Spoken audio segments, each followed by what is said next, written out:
अपेक्षा नसते, एवढंच वाटत असतं की आपली पोरं लई शिकावी, मोठी व्हावी, आपल्या पायावर उभी राहावी. त्यासनी ते श्रीमंत होणार आहेत की नाही हे माहीत नसतंय. त्यांची एवढीच अपेक्षा असते की आपली पोरं सुखी राहतील आणि आपल्याला बी सुखी ठेवतील. मित्र, तू हे जर ऐकत असशील तर प्लीज डोंट गो. ठीक आहे, मी असं करतो, उद्यापासून तुझ्या संग दुकानावर येतो, मी बी चपला शिवतो. पण तू आम्हाला सोडून नको जाऊ रे. तू की नाही बरायच्या आधी एक काम कर. असं समज की तू आधीच मेलायस आणि आता तुझं उरलेलं आयुष्य आहे ते तुझ्या आई वडिलांचं आहे. निदान त्यांच्यासाठी तरी जग र. अरे तू गेल्यावर तुझ्या आई वडिलांचं काय होणार आहे याचा तरी विचार कर. तू एकुलता एक आधार आहेस त्यांचा. तुझ्या आजारी बाळाला तुझी साथ पाहिजे, तुझ्या आईला तुझा आधार पाहिजे. त्यांच्यासाठी तरी जग की. आणि कोण म्हणलं तुला तू गरीब आहेस? कोण म्हणलं?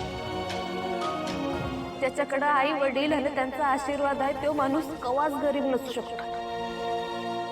आई वडील आणि त्यांचा आशीर्वाद लई मोठी लाखाची गोष्ट आहे बघ.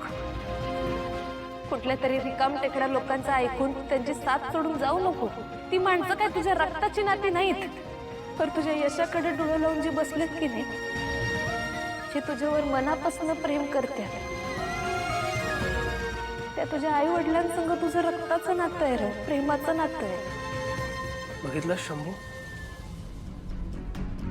आज तुझी मैत्रीण तुझ्यासाठी तिथे उभी आहे स्टेजवरती. कुठली कॉम्पिटिशन जिंकण्यासाठी नाही. लोक तिला तिथे काय काय बोलतायत, कमेंट्स पास करतायत, उलट सुलट बोलतायत, पण त्याला तिची काही पडलेली नाहीये. तिला काळजी तुझी आहे. तिला ना कॉम्पिटिशनची पर्वा आहे ना लोकांची. तिला फक्त तुझी काळजी आहे. आणि फक्त तिलाच नाही तर आम्हा सगळ्यांना, शंभू तुझ्या आई वडिलांनाही तुझी काळजी आहे, तुझी गरज आहे. ती हे सगळं माझ्यासाठी सहन करते. हो, आणि तू काय केलंस?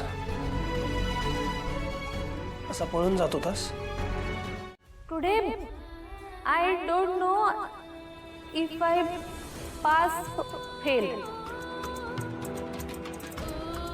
माझा मित्र हरणार असेल तर मी बी हरलो.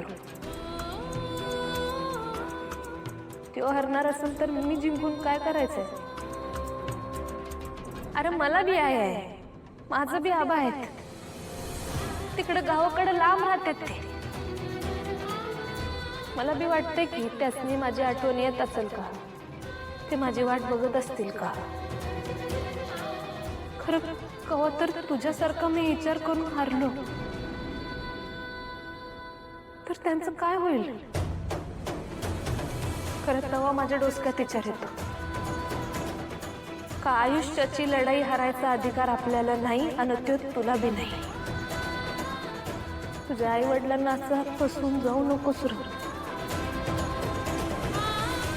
शंभू. आम्हाला तुझी गरज आहे.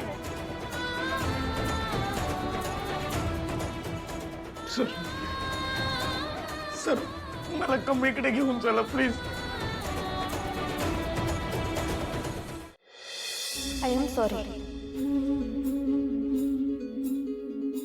Today speech competition in English आणि मी सगळं मराठीतच बोललो त्यासाठी खरं सॉरी. अनिका सॉरी, तू विश्वास ठेवला होतास माझ्यावर, मी नाही करू शकलो. सॉरी, सगळ्यांनी सॉरी, मला माफ करा. कमळी, तू हरली नाहीस, तू जिंकली आहेस.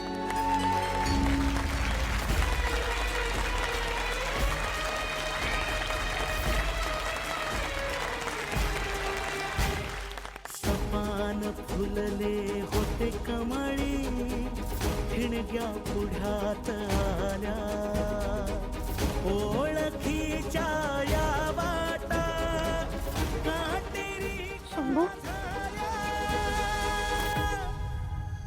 कमळी शंभू अशी ही कमळी. कमळी मला माफ कर. मी खूप चुकीचा वागलो कमळी. कमळी अगं मला वाटत होतं की सगळं संपलंय, माझं आयुष्यच संपलंय, पण नाही. तू इथे उभी राहून सगळ्यांनी तुझा केलेला अपमान सहन करत होतीस आणि तरी माझ्यासाठी बोलत होतीस. कमळी तू कदाचित आज स्पर्धा हरली असशील,